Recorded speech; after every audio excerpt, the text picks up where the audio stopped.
Hello അസ്സലാമലൈക്കും. So guys, ഇപ്പം എൻ്റെ കറണ്ട് ഹോബി എന്ന് പറഞ്ഞാൽ പുതിയ ഫുഡ് സ്പോട്ട് കണ്ടുപിടിക്കുക, അവിടുത്തെ ഫുഡ് എക്സ്പ്ലോർ ചെയ്യാന്നുള്ളതാട്ടോ. സോ ഇന്ന് ഞാൻ നേരെ വിട്ടത് തോപ്പുംപടി വോക്ക് വേയിലേക്കാട്ടോ. അവിടുത്തെ അടിപൊളി ഷവായി കിട്ടുന്ന സ്പോട്ടിലേക്കാണ്. ടു ബി ഹോണസ്റ്റ് ഗൈസ്, ഞാൻ ഒരു ഷവായി ഫാനല്ല, ബട്ട് ഇവിടുത്തെ ഷവായി കഴിച്ചതിന് ശേഷം എനിക്ക് ഷവായി ഭയങ്കര ഇഷ്ടമാണ്. ബട്ട് വേറെ സ്പോട്ടിൽ കഴിച്ചിട്ടും എനിക്കിഷ്ടമായിട്ടില്ല. ഇവിടുത്തെ മസാലയ്ക്കില്ല ഗൈസ്, എടുത്തെടുത്ത് പറയേണ്ടുന്ന ഒരു മസ്റ്റ് ട്രൈ ഐറ്റമാണ്. ഷവായി ഇഷ്ടമില്ലാത്തവരെ എന്തായാലും ഇവിടുത്തെ ഇഷ്ടപ്പെടും. സോ ഇതെവിടെ വന്നതെന്ന് വെച്ചാൽ നമ്മുടെ തോപ്പുംപടി വോക്ക് വേയിൽ ടാബാസ്കോ എന്നാണ് ഷോപ്പാട്ടോ. ഒന്ന് പോയി ട്രൈ ചെയ്ത് നോക്കുക ഗൈസ്, തീർച്ചയായും നിങ്ങൾക്ക് ഇഷ്ടപ്പെടും, നിരാശപ്പെടില്ല. അത് കഴിഞ്ഞ് നമ്മൾ നേരെ വിട്ടത് ഫോറം മാളിലേക്കാട്ടോ. സോ ഫോറം മാളിൽ നിന്ന് എന്തെങ്കിലും കുടിച്ചിട്ടാണ് ഫിലിമിന് കയറാമെന്ന് വിചാരിച്ചത്. മര്യാദക്ക് ഫലൂദ നാഷണലിലോ എവിടെയെങ്കിലുമൊക്കെ കയറിയാൽ മതി. പുതിയ സ്പോട്ട് ട്രൈ ചെയ്യണമെന്ന് വിചാരിച്ച് സ്ക്യൂസിൽ കയറി. ഇവിടുത്തെ പ്രസൻറ്റേഷനൊക്കെ അടിപൊളിയാണ്. ബട്ട് ഗൈസ്, സാധനം വായി വെക്കാൻ കൊള്ളില്ലായിരുന്നു.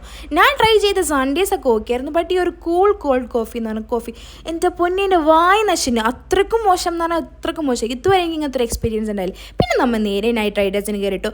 ഈ ഫിലിം എന്ന് പറഞ്ഞാൽ അടിപൊളി ത്രില്ലൽ കോമഡി പടമൊക്കെ ഉണ്ടോ, നല്ല fun horror movie. So guys, എന്തായാലും ഒന്ന് പോയി കണ്ടോക്കാം. അപ്പോൾ ഓക്കെ ഗൈസ്, ബൈ.